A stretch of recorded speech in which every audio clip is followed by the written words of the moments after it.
Hey guys, it's time for me to make my NBA conference semifinals predictions. So let's start off in the West.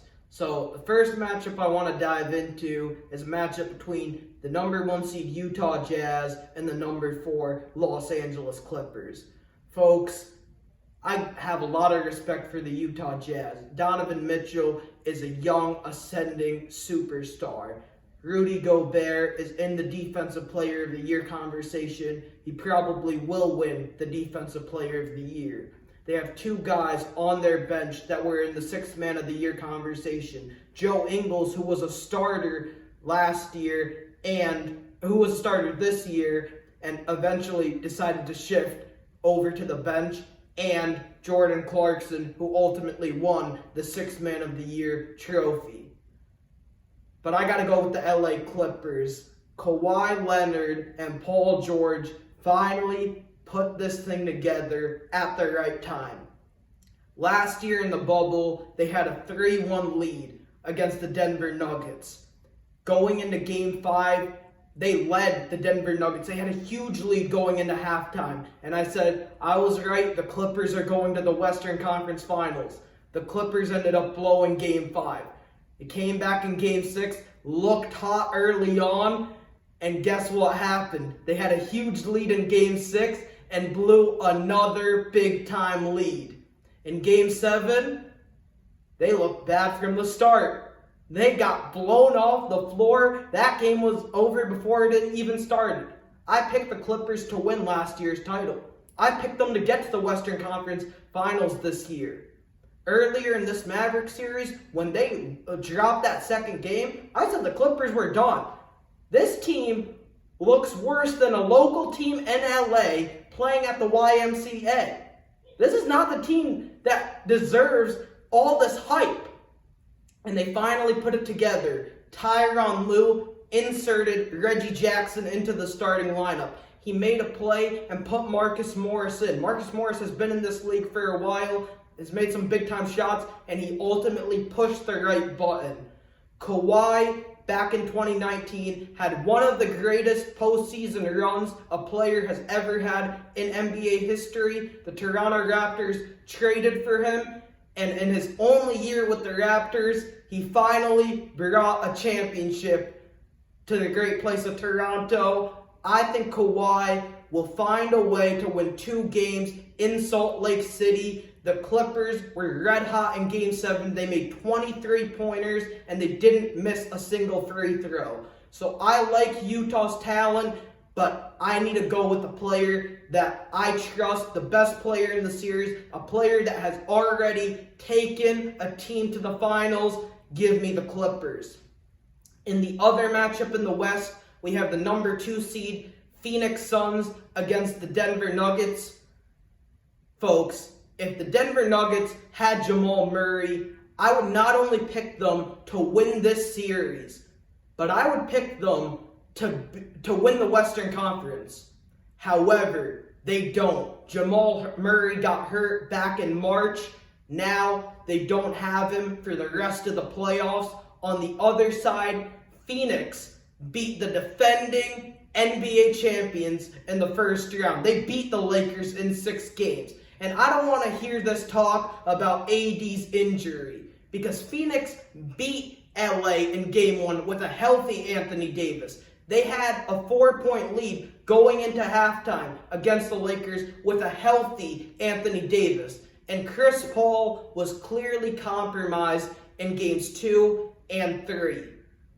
Folks, Devin Booker dropped 47 points in a closeout Game 6. Not only that, but Phoenix had a 30-point lead going into halftime in Game 5. And when you have a team down or a team beat up, you don't want to give them any life. You want to step on their necks and finish them. And that's what the Phoenix Suns did. I like the way how this team has played all season long. And if you go back to the regular season series with Jamal Murray, the Nuggets won 2 out of 3 games. However, in the 2 victories, both of those games went into overtime. The first game went into double overtime, and the second game just went to 1 overtime. Now they don't have him. I know CP3 is still nursing a shoulder injury, but when he's on the court, he provides leadership and stability. And unlike Portland, this isn't Dame Dalla just by himself. In Game 5, Damian Lillard dropped 55 points. But Jusuf Nurkic didn't do him any favors. His partner in crime, CJ McCollum, didn't do him any favors. Carmelo Anthony wasn't able to turn back the clock. The Phoenix Suns have firepower everywhere you look. They have Devin Booker, CP3, DeAndre Ayton was able to neutralize AD, Anthony Davis, in Game 1. Cameron Payne was 6 of 7 shooting in Game 5. Jay Crowder is a player that hits big shots in the postseason. He did it in Boston, he did it in Miami, now he's doing it in Phoenix, and they also have Mikal Bridges. Give me the Phoenix Suns in 6 games. Let's shift our attention over to the Eastern Conference.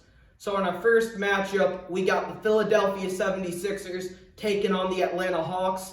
Before the playoffs started, I said Philly has the best shot of getting to the conference finals due to their matchups. In their first matchup, they play the Washington Wizards. That's an easy victory. They should win that series in 4 or 5 games.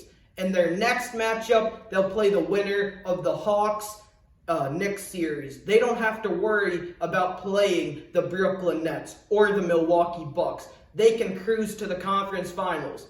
I know they dropped today's game, but Atlanta was crazy hot from distance, and Philadelphia at one point trailed that ball game 109-88. And somehow, some way, they were able to get back into that contest. They cut it down to 2 points and ultimately lost 128-124. Joel Embiid looks like he's okay. He dropped 39 points today. Give me the Sixers in 6. And finally, we got the Brooklyn Nets taking on the Milwaukee Bucks.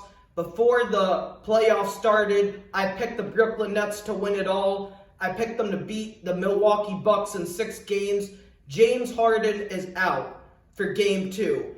This is the time for Giannis to capitalize. There's no James Harden.